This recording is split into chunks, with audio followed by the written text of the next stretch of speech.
Hi viewers. ఈ రోజుల్లో cinema నటుడు ఎవరైనా కానీ అతను చేస్తున్న సినిమాల వల్లే అతని సినిమాలు హిట్ అవుతాయి, అతను పాపులర్ అవుతాడు ఉంటే ఖచ్చితంగా అది పొరపాటు. సినిమాలు రాజకీయాలు రెండూ కూడా కమల పిల్లలు లాంటివి. రెండింటి కూడా విడదీయరాని సంబంధం. గతంలో సినిమా వాళ్ళు వచ్చి ప్రచారం చేసేవాళ్ళు. ఆ తర్వాత ఎంజీఆర్ ఏం చేశాడు, తానే రాజకీయాల్లోకి వచ్చాడు.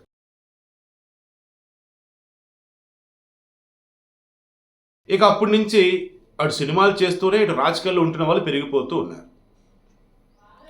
ఈ మూమెంట్లో సినిమా నటులకి రాజకీయ పరంగా కూడా పార్టీలు సపోర్ట్ ఇవ్వటాలు, ఫ్యాన్స్ ఉండటాలు ఇలా చేస్తున్నారు.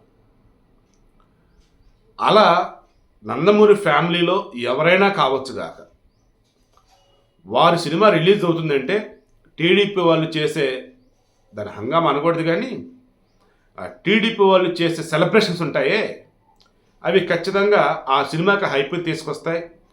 First day second day collections వచ్చేలా చేస్తాయి. ఈ విషయంలో ఇప్పుడు నందమూరి ఫ్యామిలీ అంటే ఈ కళ్యాణ్ రామ్, ఎన్టీఆర్ కాదు అంటే వాళ్ళు నందమూరి ఫ్యామిలీయే, కానీ టీడీపీ వాళ్ళకి సంబంధించి మన సపోర్ట్ చేసినటువంటి నందమూరి వారసులు వీళ్ళు కాదు అన్న ఫీలింగు ఇప్పుడు క్రియేట్ అవుతూ ఉంది. నేను ఓన్గా చెప్పట్లా, సోషల్ మీడియాలో కళ్యాణ్ రామ్కు సంబంధించి డెవిల్ అనే సినిమా రిలీజ్ అయిన తర్వాత ఈ డెవిల్ అనే సినిమా ఏ థియేటర్లో ఆడుతుంది అన్నప్పుడు ఎన్ని టికెట్లు ఇంకా మనం బుక్ చేసుకోవడానికి ఖాళీగా ఉన్నాయి అని చూపిస్తున్నప్పుడు అన్ని ఖాళీగానే ఉన్నాయి. ఇంకెక్కడో 1, 2, 5, 10 బుక్ అయినాయి అంతే. గతంలో సన్ ఆఫ్ ఇండియాకి కానీ టికెట్లు బుక్ చేయడానికి ఎన్ని ఖాళీలు ఉన్నాయి ఏంటో చూపించి అలాగే తీస్తాం. అలా ఇప్పుడు చేస్తున్నారు కళ్యాణ్ రామ్ని. ఎందుకు ఏంటి?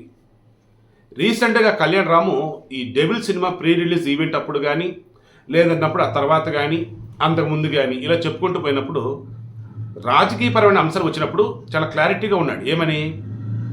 ఇది సినిమా, ఇక రాజకీయం అన్నప్పుడు కుటుంబం అంతా ఆలోచించి మాట్లాడతారు అన్నట్టు. సినిమా అంటే ఈయన వ్యక్తిగతం, నో డౌట్.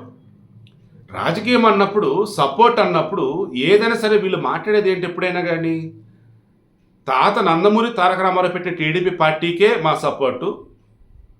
ఆబ్వియస్లీ ఆ పార్టీకి ఇప్పుడు అధినేతగా ఉండే చంద్రబాబు గారు ఎవరైతే ఉన్నారో ఆయన ముఖ్యమంత్రి కావాలి, ఇది వీళ్ళకి చెప్పాల్సింది అండ్ జనరల్ ఎక్స్పెక్ట్ చేసేది. బట్ ఈసారి ఏమన్నాడు కళ్యాణ్ రాము?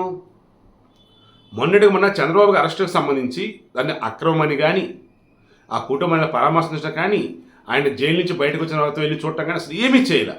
అలా ఇప్పుడు కూడా ఏమన్నాడు, రేపు ఆంధ్రప్రదేశ్లో అధికారంలోకి ఎవరు వస్తారు, ఎవరెవరు మీరు కోరుకుంటున్నారు ఏంటి అన్నప్పుడు అది కుటుంబం అంతా మాట్లాడుకోవాల్సింది, వాళ్ళు నిర్ణయం తీసుకోవాల్సింది. డిఫరెంట్ ఫార్మాట్లో చెప్పాడు. అంటే ఎక్కడ కూడా ఓపెన్గా డైరెక్ట్గా చెప్పలా టీడీపీ అధికారంలోకి రావాలని కానీ, చంద్రబాబు ముఖ్యమంత్రి కావాలని కానీ చెప్పలా. ఆల్రెడీ జూనియర్ ఎన్టీఆర్ నందమూరి తారక రామారావు శతజయంతి ఉత్సవాలు అప్పుడు రాలే. అండ్ ఆ తర్వాత చంద్రబాబు గారికి సంబంధించి అరెస్ట్ జరిగిన తర్వాత దాన్ని ఖండించలా. పలు సందర్భాలలో నందమూరి కుటుంబం అంతా కూడా ఏకమవుతూ ఉన్నా ఈ కళ్యాణ్ రాము, జూనియర్ ఎన్టీఆర్ ఇద్దరు మాత్రం సెపరేట్ అవుతూ ఉన్నారు. వీళ్ళకి ఇంకో బ్రదర్ ఉన్నారు, పాప ఆయన చనిపోయారు. సిస్టర్ ఉన్నారు సుహాసిని.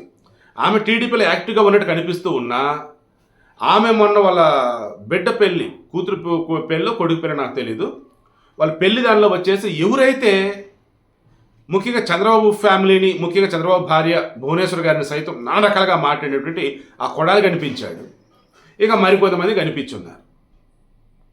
దాంతో ఈ కొడాలికి ఈ జూనియర్ ఎన్టీఆర్ అండ్ కళ్యాణ్ ఫ్యామిలీకి సంబంధాలు బాగానే ఉన్నాయి. మధ్యలో మనం ఎర్రిపప్పలు అవుతున్నారా బాబు, వద్దునైనా మనం దూరం పెడితే మంచిదని చెప్పేసి కొంతమంది డిసైడ్ అయిపోయి ఆల్రెడీ కొంచెం దూరంగానే ఉంటున్నారు. ఎప్పుడైతే డెవిల్ సినిమా రిలీజ్ అవుతుందో టీడీపీలు ఎక్కడ కూడా అసలు మాట్లాడాల ఈ సినిమా గురించి. ఇంకా కొంతమంది కోపం చూపించారు, వీడికి టీడీపీ సపోర్ట్ లేకపోతే ఎలాగుండిద్ది అంటూ తెలియాలరా, సినిమా అసలు ఎవడో చూడొద్దని చెప్పి రకరకాల మాట్లాడారు. సినిమా రిలీజ్ అయిన తర్వాత సినిమా బాగుందని ఎవరు చెప్తారని అనుకుంటూ ఉన్నా. ఆ మిక్స్డ్ రివ్యూలు ఇచ్చేవాళ్ళు ఉంటారు, లేదా ఓపెన్గా రివ్యూలు ఇచ్చేవాళ్ళు ఉంటారు. వాళ్ళు కూడా అంతా కూడా సినిమాని ఏకి పారేశారు. కళ్యాణ్ రాము ఎప్పటి నుంచో తెలుగు సినిమాల్లో కానీ ఉంటారు చూసారు హీరోలు, అలాగే ఉన్నాడు తప్ప తన నటనలో కావచ్చు రిమైనింగ్ వాటిలో అక్కడ చేంజ్ అనేది లేదు. జనాలకి రకంగా చెప్పాలంటే వెగటేసినట్టు అంటారు చూసారా, అటువంటి ఫీలింగ్ అన్నట్టు, లేదన్నప్పుడు రొటీన్ ఫీలింగ్ అన్న ఫీలింగ్ జనాలకు వచ్చేసింది ఇందులో కళ్యాణరామ్ చూస్తే. ఇక్కడ కొత్తగా అయితే ఏమీ లేదు.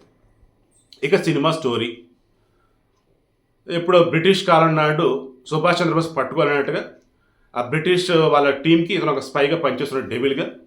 ఈలోపు ఒక జమీందారి బిడ్డ చనిపోతే ఆమె హత్యను తెలచడం కోసం అక్కడికి వెళ్తాడు. ఇక్కడ ఆ కోడు ఈ కోడు అని దేశభక్తిని అవన్నీ చూసి చివరిలో బ్రిటిష్ అన్ని నరికే వాళ్ళకు చూపించి ఈ మధ్య సంయుక్తమైన అసలు ఎవరు ఏంటి రకరకాలుగా చూపించారు. కలగా పులగంలాగా ఉంది. దీనికి కారణం ఏంట్రా బాబు అంటే నవీన్ మేడారం అని చెప్పేసి ఒక కుర్రాడు.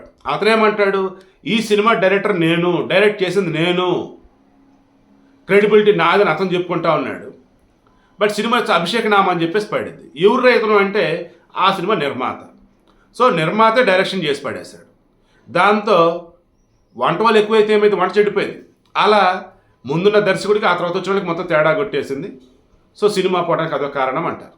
తర్వాత అర్జున్ రెడ్డి, యానిమల్, తర్వాత కబీర్ సింగ్, అర్జున్ రెడ్డి హిందీలో రీమేక్ చేస్తున్నారు. ఈ సినిమాలకి మ్యూజిక్ డైరెక్టర్ హర్షవర్ధన్. సో అతను దీనికి కూడా డైరెక్టర్, మ్యూజిక్ డైరెక్టర్. అయినా సరే సినిమాలో సాంగ్స్ అంత జనానికి ఎక్కల, బ్యాక్గ్రౌండ్ మ్యూజిక్ అంతేం బాగా.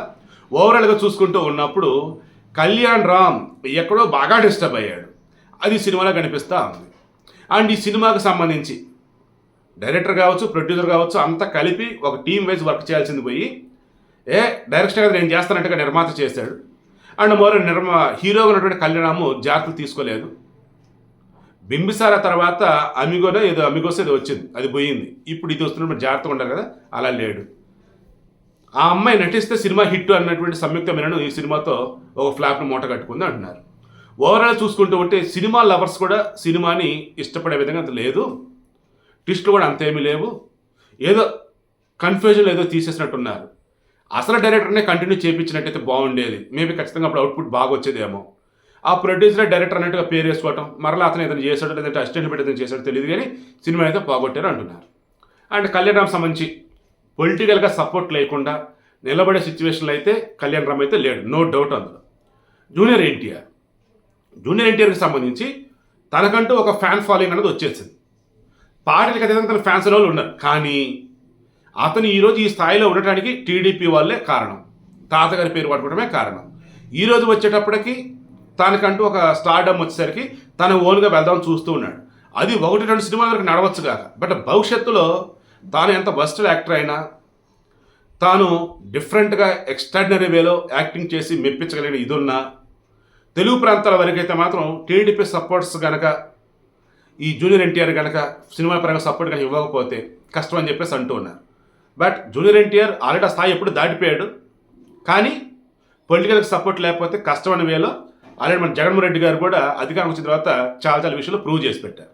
సో అంతిమంగా నేను చెప్పేది ఒకటే, నందమూరి కుటుంబం అంటే టీడీపీ కుటుంబం అన్నట్టుగా జనాలు చూస్తున్నారు. అలా వీళ్ళు కూడా ఉండగలిగితే అగైన్ అంతా సెట్ అయితే బాగానే ఉంటుంది. లేదనుకుంటే పాపం కళ్యాణ్ రామ్ అయితే కష్టం నాకైతే అనిపిస్తుంది. కళ్యాణ్ రామ్ వ్యక్తిగతంగా చాలా మంచివాడు, నో డౌట్. సినిమాల పరంగా అన్నప్పుడు రాజకీయ పరంగా రెండింటికి మిక్స్ చేస్తున్న మూమెంట్లో పాపం తన ఒపీనియన్స్ అన్నవి ఓపెన్గా చెప్పలేని పక్షంలో ఇబ్బంది పడతాడని నాకైతే అనిపిస్తూ ఉంది. సినిమాకైతే పాపం అంతా కూడా ఫ్లాప్ అన్న టాకే ఇచ్చున్నారు. బట్ డిఫరెంట్ వేలో సినిమాని కూడా చూడగలిగితే బాగుంటుందని కొంతమంది అంటున్నారు. చూస్తున్నారు అంటే కింద కామెంట్లో తెలియచేయండి ఎలా ఉంది ఏంటి.